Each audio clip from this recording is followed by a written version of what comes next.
Retaining walls అనుకుంటున్నారు. దాదాపు 5 మనుషులు రిటైనింగ్ వాల్స్ కట్టుకొని, ఎందుకంటే నీళ్ళు వస్తాయని భయం, లోపల ఫామ్ హౌస్లలో కుడుతూ ఉన్నారు ఒక్కొక్కరు.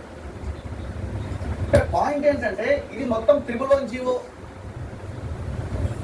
జీవో పరిధిలో కట్టినటువంటి నిర్మాణాలు. వీళ్ళేమంటున్నారు, ఎఫ్టీఎల్ బఫరా ఇది తేల్చండి అని అంటున్నారు. ఇది పక్కన పెట్టండి, FTL లో ఉందా బఫర్ లో ఉందా పక్కన పెట్టండి. ఈ 111 జీవో నిబంధనలు అతిక్రమించి మీరు కట్టిరు కాబట్టి ఆ ఫామ్ హౌస్లని కూల్చాల్సిందే. ఎవరెవరి ఉన్నాయి, మేము అడిగిపోతే కేటీఆర్, సవితా ఇంద్రారెడ్డి, పొంగులేడి శ్రీనివాసరెడ్డి, హరీష్ రావు ఫామ్ హౌస్ కూడా ఉందట. మన ఎవరు ఒక ఛానల్ వాళ్ళు కొడితే బౌన్సర్లు కొట్టి పంపించినట్టు.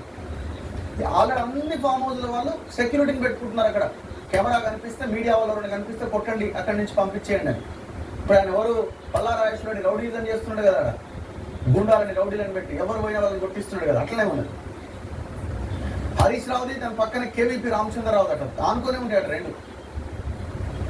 ఆయన ఇంకొక భయంకరమైన విషయం ఏంటంటే వాళ్ళు చెప్తున్నది, పోయిన సంవత్సరం అట అసలు సాగర్ నిండలేదట. మా ఫామ్ హౌస్కి 7 నీళ్ళు వస్తాయి అని చెప్పి పోయిన ప్రభుత్వంలో అధికారంలో ఉన్న వాళ్ళు, ఆ చుట్టుపక్కల ఉన్న మంత్రులంతా గేట్లు ఓపెన్ చేయించారట. ఎంత దుర్మార్గం ఇది.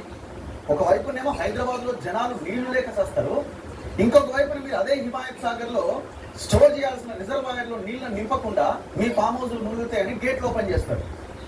వాళ్ళు చెప్తున్నారు 15-20 రోజులు మొత్తం గేట్లు ఓపెన్ చేసి పెట్టిరన్నా ఎంత ఘోరం, అసలు మేమే చూడలేకపోయినామని. ఫస్ట్ మీరు దృష్టి పెట్టాల్సింది లీడర్ల ఫామ్ హౌస్ల మీద. మీరు హైదరాబాద్ లో అక్కడ తిరుగుతున్న బుల్డోజర్లు, JCBలు ఫస్ట్ హిమాయత్ సాగర్, ఉస్మాన్ సాగర్ చుట్టూ తిరగండి. ఏ ఫామ్ హౌస్, ఎవరి ఫామ్ హౌస్ ఉన్నది, కాంగ్రెస్ కావచ్చు, BJP కావచ్చు, BRS కావచ్చు, లేదు ఎవరి ఫామ్ హౌస్ ఉన్నా గుర్చిపడేయండి. సామాన్య ప్రజలు ఉన్న కట్టుకుంటే వాళ్ళని మినహాయించండి, తప్పేం లేదు. వాళ్ళు ఏం చేస్తారో మహా అయితే ఆ పొలం దగ్గర నేను చిన్న ఇల్లు కట్టుకోవచ్చు. వాళ్ళకి పర్మిషన్స్ ఇస్తారా, వాళ్ళకి పర్మిషన్స్ ఇవ్వాలి. మరి వీళ్ళకి అందరికి ఓటు పర్మిషన్ ఇచ్చింది మంత్రులు కానీ, ఎమ్మెల్యేలు కానీ, పార్టీ నాయకులు కానీ, వీళ్ళు కట్టుకున్న పర్మిషన్లకు ఆఫీసర్లు ఇచ్చిన దొంగలు ఎవరు, పర్మిషన్ ఇచ్చిన అధికారులు ఎవరు? సో ఫస్ట్ మీరు ఫామ్ హౌస్ల మీద పడండి. మీరు కనుక చిత్తశుద్ధితో హైడ్రా పనిచేస్తుందంటే ఫామ్ హౌస్ల మీద పడండి. మళ్ళీ హైడ్రాకి సంబంధం లేదంటే మీరు హైడ్రా దేనికి పెట్టిరు, చెరువులను కాపాడాలని పెట్టిరు.